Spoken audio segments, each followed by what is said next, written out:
Hello, this is Jacqueline from Jack Knits, and I am really excited to talk with you today about fair isle knitting, or sometimes called stranded knitting. And what that is when you are knitting with two or more colors at the same time. So you're actually holding both of your colors of yarn in your hand, and you're just knitting whatever color you want by following a specific chart. So this chart is telling you when to knit one color, when to knit the second color, to produce beautiful designs like this. So when you're knitting two colors, as I mentioned, you are following a chart of some sort. So let's talk a little bit about how to read a knitting chart for fair isle knitting. For this this tutorial, I'm going to be knitting a hat following this chart right here, which produces this really pretty pattern, and this is the chart that this pattern is telling us to follow.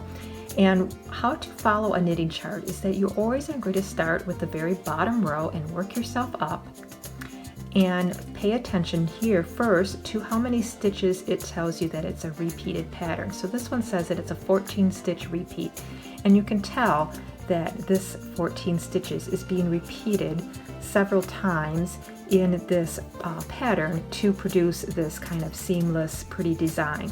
So that's telling me that I'm going to knit these 14 stitches, then knit those 14 stitches again for the entire length of my round or my row. And then also you have to pay attention a little bit about whether you are knitting this flat or in the round, because you read the chart slightly different. So I'm going to be working on knitting a hat, which is in the round, and when you're knitting a hat in the round, you are always knitting in one direction. You're never turning your work and knitting in the other direction.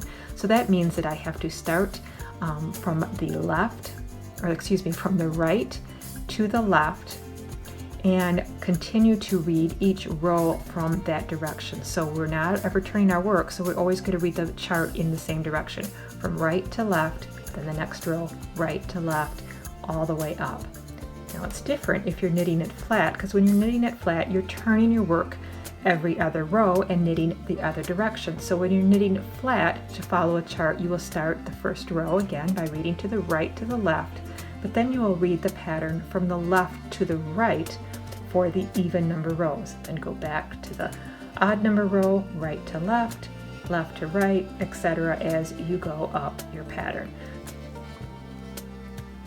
Another difference with reading the chart in the round or flat is what stitches you use. Knitting this hat, and most fair isle knitting, you're knitting it stockinette, so you always got the knit stitch facing you. Well, when you're knitting in the round, every round is a knit stitch because you always have the front side of the fabric facing you. But if you're knitting a garment flat in stockinette stitch, your even number rows are purling. So just remember that when you're looking at a chart, as we mentioned, we're reading it from the right to the left for the odd number of rows where you are knitting those rows, because that's the right side of the fabric towards you. But if you're knitting it flat, when you turn your work and you begin to work the pattern from left to right, you will need to be purling those stitches. So we're knitting from right to left, row 2, even number of rows, we're purling, and we're going from left to right. Knitting, purling, knitting, purling. Okay, makes sense? So that's the difference between reading the chart with knitting in the round or knitting it flat. Okay, let's talk about how one can hold two different yarns in your hand while you are knitting. So many knitters do this different ways. I'm going to show you how I prefer to do it, but there might be a different way that you feel more comfortable with. Some people like to hold both yarns in the same hand and then just alternate between the colors. So if you're a continental knitter and you hold your yarn in your left hand, you can put both yarns in your left hand and then just pick up whichever color you need to knit next. Sometimes that can be a little bit difficult. They get kind of close together. Sometimes you can buy a ring for your finger that kind of keeps those yarns separated. If you're an English style knitter and you knit with both of them in your right hand, you can just simply choose which color you are using for each stitch, either the pink or the gray in this case. What I like to do is hold one yarn color in one hand and the other in the right hand. So I'm going to hold the pink yarn in my left hand, and all the pink stitches I'm going to knit continental style, and all the gray stitches in my right hand I will knit English style. Now obviously one hand is going to feel more comfortable than the other, but with a little bit of practice you can really get the hang of knitting pretty comfortably with both hands. So just take a little time to practice that, and you'll find that it's a really easy way to knit with Fair Isle Knitting with yarn in both hands. Okay, now which color do you put in which hand? Now you may think that that's not really important, but it really actually is. So I told you that I was going to put the pink yarn in my left hand and the gray in my right. The reason I've chose to do it that way is because I want to make sure that the pink color is popping out and standing out. Let me show you on this hat here. The hat here, I have the rust color being kind of the background color to my hat, and the white color is the color I want to kind of stand out and pop out in my pattern. So whatever color you want to pop out, that is the color you need to put on your left hand. Whatever color you want in the background is going to be put in your right hand. And that just has to do with how the stitches are laying on top of each other in the back. It draws one to the front more than the other. So for this particular hat pattern, I want my pink stitches to pop out to the front, my gray stitches to be more in the background, so that's why I'm choosing to put my pink yarn in my left hand. Now, to help you remember that, I try to come up with a way to remember that, and the best way I could do was to say, whatever color's in your right hand will fade right into the background. Yeah, I know, it's kind of weak, but it's the best that I could do to help you remember that. All right, let's talk also about catching floats. Now, you may have heard that term before and wondered what that means. So in Fair Isle Knitting, as I mentioned, you're knitting both colors at the same time. So, or you're holding them in your hand at the same time. So whenever you're knitting the white color for this particular hat, the rust color is being dragged along in the back, waiting to be picked up and knitted. The same thing with the other way. So what happens is that on the inside of your knitting, you have these long little strands of yarn that are not being used, and these are called floats. And what you want to avoid is having too long of floats in your knitting, because if you have a really long piece of yarn here, it can be caught on your finger or a ring if it's in a garment, and it looks a little messy when you have these big long floats. Another problem with having long floats is that they have a tendency to be pulled while you're knitting, and that causes for some puckering, and your knitted fabric does not have a nice flat appearance. So we want to avoid those long floats, and I'm going to have a whole nother video all about catching those floats, what you can do to tuck those under so they don't cause a problem, and that will be a link available in the description below and also at the end of the video. So make sure you watch that to know how to correct that problem. Okay, another thing that we want to talk about with Fair Isle Knitting is the problem you have when you're knitting in the round with Fair Isle Knitting, because I'll show you what happens here. So here, this beautiful knitting pattern you see on my Fair Isle is these wonderful diamonds and these zigzags. But what happens when I get to the end of my round and I start a new round? I'll show you what happens over here. This is where I started my new round. And you can see that all of a sudden my lovely diamonds look a little funky. So what happened there is I started one row. When I got to that end of that row, it was on the next row above. So that caused my pattern stitches to shift upward on that second row. And now all of a sudden, my pattern is broken up. So I also will have a third video on how to correct this problem and make the appearance of this row here not have such a strong jog on it and make it look a little bit more seamless. So again, link in the description, video link at the end of this video as well. Make sure you watch that so you can avoid this funny little jogging problem that occurs with Fair Isle Knitting. Okay, so enough talk, let's get on with knitting our project. I used that knitting chart from a book that I was using, but I converted it over to a chart that I can more easily follow with the colors of my hat. I'm using pink and gray, so sometimes what I like to do if I want to use colors that match my hat to help my brain know exactly which stitch to stitch, I create a secondary chart matching the one in the book, of course, and this will just help me follow along. So I will have this chart imaged in the upper corner when we're talking about each row, but this is the chart that we're going to follow.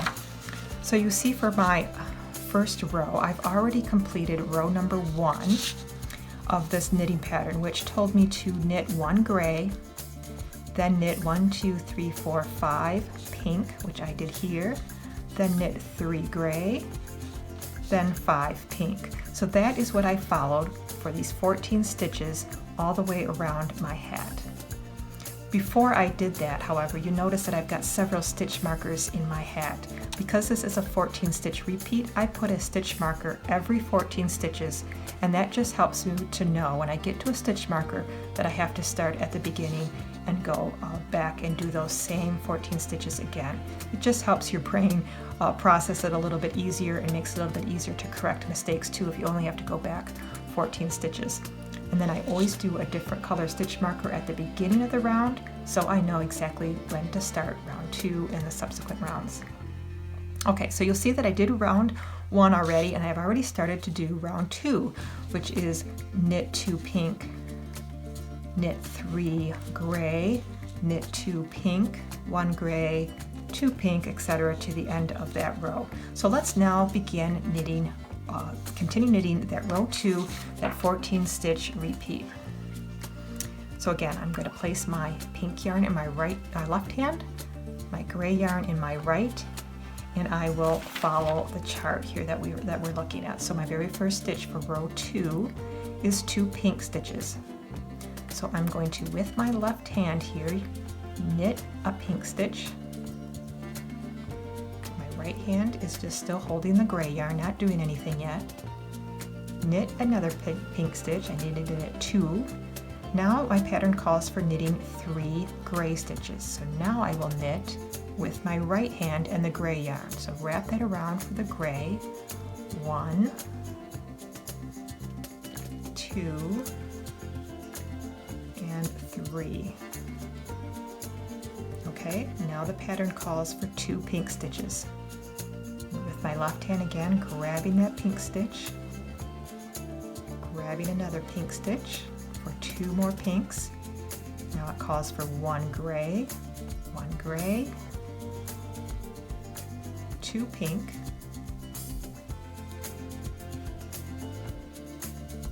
3 gray,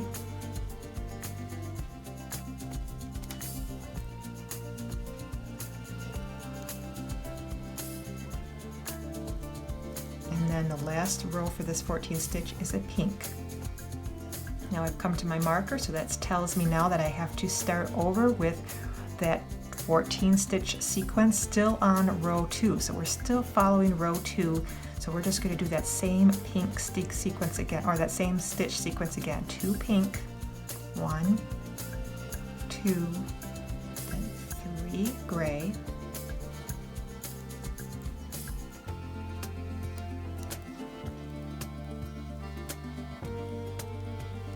2 pink,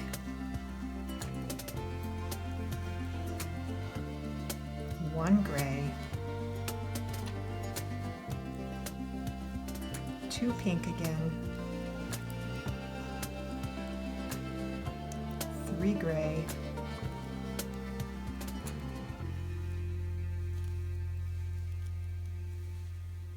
and ending again with 1 pink. Now back to the marker, do that same 14 stitch repeat again. Now I'm just going to give you a little bit of a tip here on the tension of your knitting as well. Remember we talked about those long floats in the back, and we said be careful, you don't want those to be too long, but you also don't want to pull those too tightly, especially when I'm knitting the pink stitches. Like right here, I'm going to knit 2 pink, and then when I go back to that gray stitch, if I pull that too tight, that's going to pucker this knitting in the back. I don't want that tight. I want to keep it fairly loose so it doesn't pull and be tight. So that's what you want to kind of look out for when you're knitting. Just knit kind of extra loose, more looser than what you normally would knit in your knitting. All right, so now we're just kind of continuing on, following our pattern as we continue to go. So I'm going to do a few more rows so you can kind of see how the stitch pattern is working out. And then we will talk in the next video about how to do those, catching those floats, and so avoiding those long floats in the back of your knitting. So I hope you continue to watch video 2 and 3 to talk about some of those issues with Fair Isle knitting, but hopefully this gave you a little bit of an intro to Fair Isle knitting, what it's about, how to hold your hands, how to read the chart, and you'll be on your way with just a little bit of practice. So catch me on video 2. Thanks for watching, everyone. Happy knitting.